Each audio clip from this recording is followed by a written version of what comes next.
देखो यार, अगर तुम लोग सीएम पंक के फैन हो तो ये वीडियो तुम्हारे लिए होने वाली गए, क्योंकि गाइज एडब्ल्यू से सीएम पंक के सस्पेंड होने के बाद भी सीएम पंक अभी एडब्ल्यू के नंबर 1 रेसलर है। एडब्ल्यू के ऑल इन के ब्रॉल में समोआ जो के इन्वॉल्वमेंट को लेकर बैक स्टेज से बहुत बड़ी अपडेट आ चुकी है। एडब्ल्यू के इस हफ्ते कोलिजन शो के ऊपर एडब्ल्यू में एक बड़ा डेब्यू होने वाला है। ऑल आउट पर कौन सा मैच को मेन इवेंट करेगा, इसको लेकर काफी बड़ी अपडेट आ रही है। एडब्ल्यू में जंगल बॉय के ब्रॉल करने के बाद बुली रे जंगल बॉय के ऊपर भड़क चुके गए। तो गाइज वहीं सीएम पंक के ऑल आउट को मिस करने को लेकर बैक स्टेज से बहुत बड़ी रिपोर्ट आ रही है। तो गाइज चलिए बिना किसी देरी के शुरू करते हैं इस वीडियो को। और गाइज सबसे पहले बात करेंगे एडब्ल्यू के इस हफ्ते कोलिजन शो की। वल्गार बात करें यहाँ पर एडब्ल्यू के इस हफ्ते कोलिजन शो की, तो गाइज ये बात तो आप सभी लोगों को मालूम होगा। एडब्ल्यू का कल होने वाला कोलिजन शो एडब्ल्यू के ऑल आउट का गो होम एडिशन कोलिजन होने वाला है। और गाइज क्योंकि सीएम पंक एडब्ल्यू से सस्पेंडेड चल रहे गए,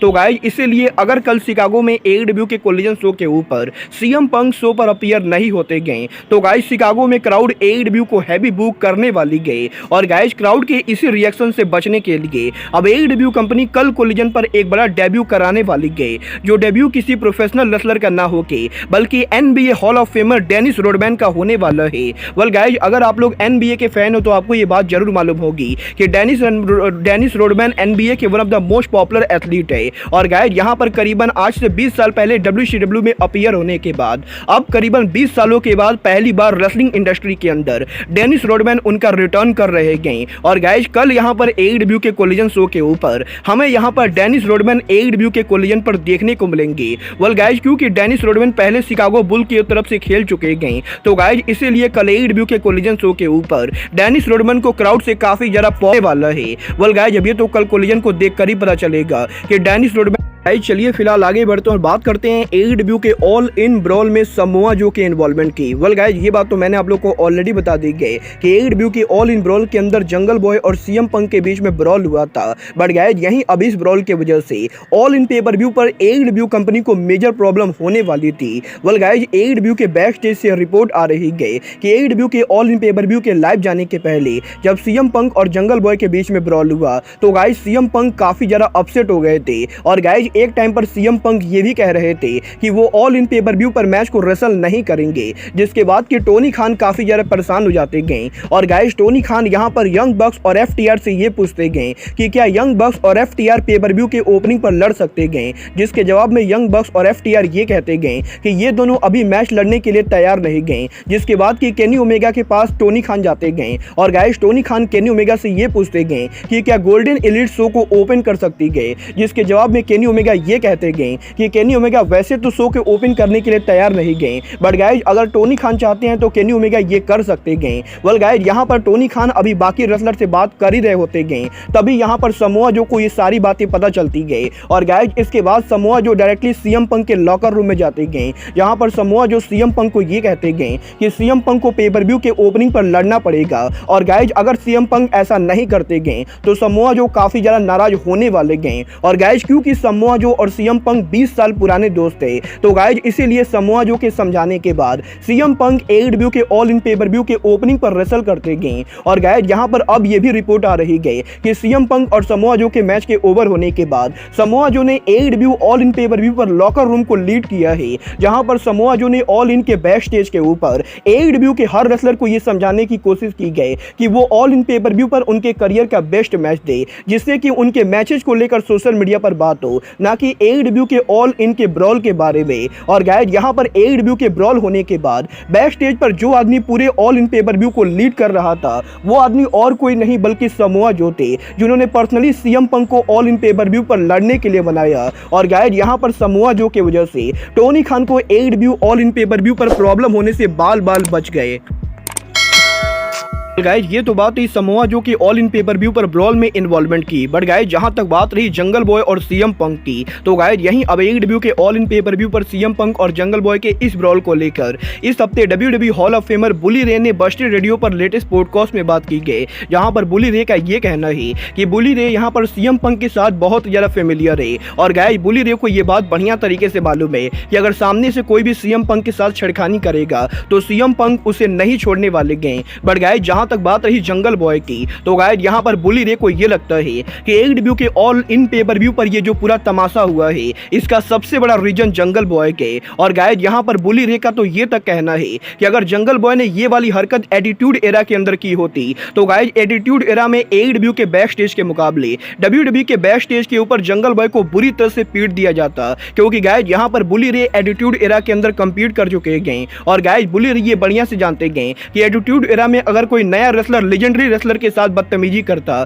तो गाइज बैक स्टेज के ऊपर उस रेसलर को बुरी तरह से पीटा जाता। बट गाइज क्योंकि ये एरा एटीट्यूड एरा ना होके बल्कि मॉडर्न एरा है, तो गाइज इसीलिए इस समय इस बात को लेकर इतना ज्यादा बवाल हो रहा है। और गाइज यहाँ पर बुली रे पर्सनली ये बिलीव करते गए कि जंगल बॉय ऐसी चुतियापी हरकत अगर आगे भी करेंगे तो गाइज जंगल बॉय यहाँ पर पिटना पूरी तरह से डिजर्व करते गए, क्योंकि गाइज जंगल बॉय को अपने से बड़े रेसलर की इज्जत करनी चाहिए। और गाइज अगर जंगल बॉय कंपनी के बिगेस्ट स्टार के साथ पंगा लेते गए तो गाइज जंगल बॉय को पहले एक बार सोच लेना चाहिए। वेल गाइज वैसे तो मैं जनरली बुरी से एग्री नहीं करता हूँ, बट गाइज इस बात से मैं भी एग्री करता हूँ कि जंगल बॉय को लाइव टेलीविजन के ऊपर फालतू की बातें नहीं करनी चाहिए थी। वेल गाइज ये तो बात थी जंगल बॉय के एटीट्यूड एरा में पिट जाने की। बट गाइज जहां तक बात रही सीएम पंक की, तो गाइज यहीं अब AEW के ऑल आउट पे पर व्यू के ऊपर सीएम पंक के AEW में अपीयर ना होने को लेकर बड़ी अपडेट आ रही है। को मालूम है सीएम पंक के AEW से सस्पेंड होने से पहले AEW कंपनी AEW के ऑल आउट पे पर व्यू के मेन इवेंट के ऊपर सीएम पंक और रिकी स्टार का मैच कराने वाली थी। बट गाइज अब यहां पर क्योंकि पॉसिबली सीएम पंक AEW से सस्पेंडेड चल रहे हैं, तो गाइज रेसलिंग ऑब्जर्वर डेव मेलियर का यह दावा करना है कि अभी तक टोनी खान और सीएम पंक के बीच में सीएम पंक के ऑल आउट पर अपीयर होने को लेकर कोई भी बात नहीं हुई गई। और गाइज फिलहाल यहां पर AEW के मैनेजमेंट और सीएम पंक के बीच में किसी भी तरह का कोई भी कम्युनिकेशन नहीं हो रहा है। और गाइज क्योंकि यहां पर AEW और सीएम पंक के बीच में कोई भी कम्युनिकेशन नहीं हो रहा है, तो गाइज पॉसिबली AEW के ऑल आउट पे पर व्यू के ऊपर इस साल सीएम पंक अपीयर नहीं होंगे। वेल गाइज अब ये तो 2 दिन के अंदर हमें पता ही चल जाएगा कि सीएम पंक ऑल आउट पर आएंगे या नहीं। बट गाइज यहीं अब AEW से सीएम पंक के सस्पेंड होने के बाद भी सीएम पंक AEW कंपनी पर मेजर इंपैक्ट डाल रहे हैं। वेल गाइज इस AEW के टॉप 10 मर्चेंडाइज सेल को लेकर बैक स्टेज से एक बड़ी लिस्ट सामने आ चुकी है, जहां पर AEW के टॉप 10 मर्चेंडाइज सेलर के अंदर सीएम पंक एक बार फिर से मर्चेंडाइज को डोमिनेट कर रहे हैं। गाइज AEW के top 10 merchandise seller AEW superstar sky blue number 10 पर है, AEW के brand new trio champion acclaim number 9 पर है, AEW के अंदर EVP इलीट नंबर 8 पर है, बुलेट क्लब गोल्ड नंबर 7 पर है, AEW के वर्ल्ड चैंपियन MJF नंबर 6 पर है, सीएम पंक और FTR की ट्रियोज मर्चेंडाइज नंबर 5 पर है, नंबर 4 पर AEW के international champion orange Cassidy, number 3 पर MJF और एडम कोल की टीम है, नंबर 2 पर AEW का ओरिजिनल मर्चेंडाइज है, और गाइज नंबर 1 पर अभी भी सीएम पंक है। और गाइज मजेदार बात तो ये है कि सीएम पंक के AEW से सस्पेंड होने के बाद भी सीएम पंक अभी भी AEW के मर्चेंडाइज सेल में नंबर 1 रैंक पर है। और गाइज वेम्बले स्टेडियम में ऑल इन पे पर व्यू के ऊपर भी लोगों ने जिसके मर्चेंडाइज को सबसे ज्यादा खरीदा था वो और कोई नहीं बल्कि सीएम पंक थे। और गाइज शायद यही वो मेन रीजन है जिसकी वजह से टोनी खान AEW से सीएम पंक को फायर नहीं करेंगे, क्योंकि गाइज इस बात को कोई भी इग्नोर नहीं कर सकता है कि ये बंदा AEW कंपनी का बिगेस्ट रॉ है।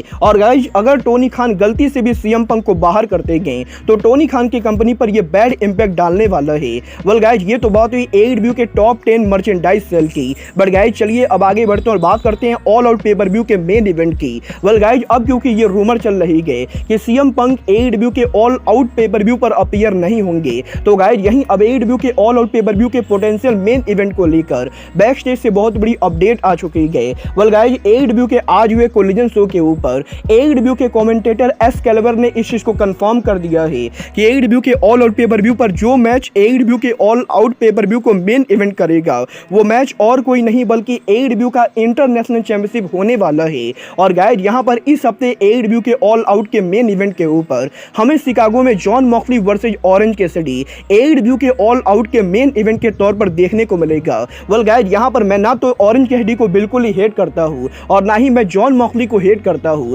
बट गाइड यहां पर मुझे AEW के ऑल इन के मेन इवेंट के ऊपर इस मैच को देखने में बिल्कुल भी इंटरेस्ट नहीं गए। और गाइड मुझे तो कहीं से भी नहीं लगता है कि जॉन मॉक्सली और ऑरेंज कैसिडी का इंटरनेशनल चैंपियनशिप मैच AEW के ऑल इन ऑल आउट को मेन इवेंट करना चाहिए। वेल गाइड आपको क्या लगता है AEW के ऑल आउट पर कौन से मैच को मेन इवेंट करना चाहिए? आप लोग मुझे कमेंट करके बताइए। गाइस फिलहाल के लिए अब आज के इस वीडियो में बस इतना ही। मैं मिलता हूं आपसे अपने अगले वीडियो में, बट गाइस तब तक के लिए goodbye, good night and bang.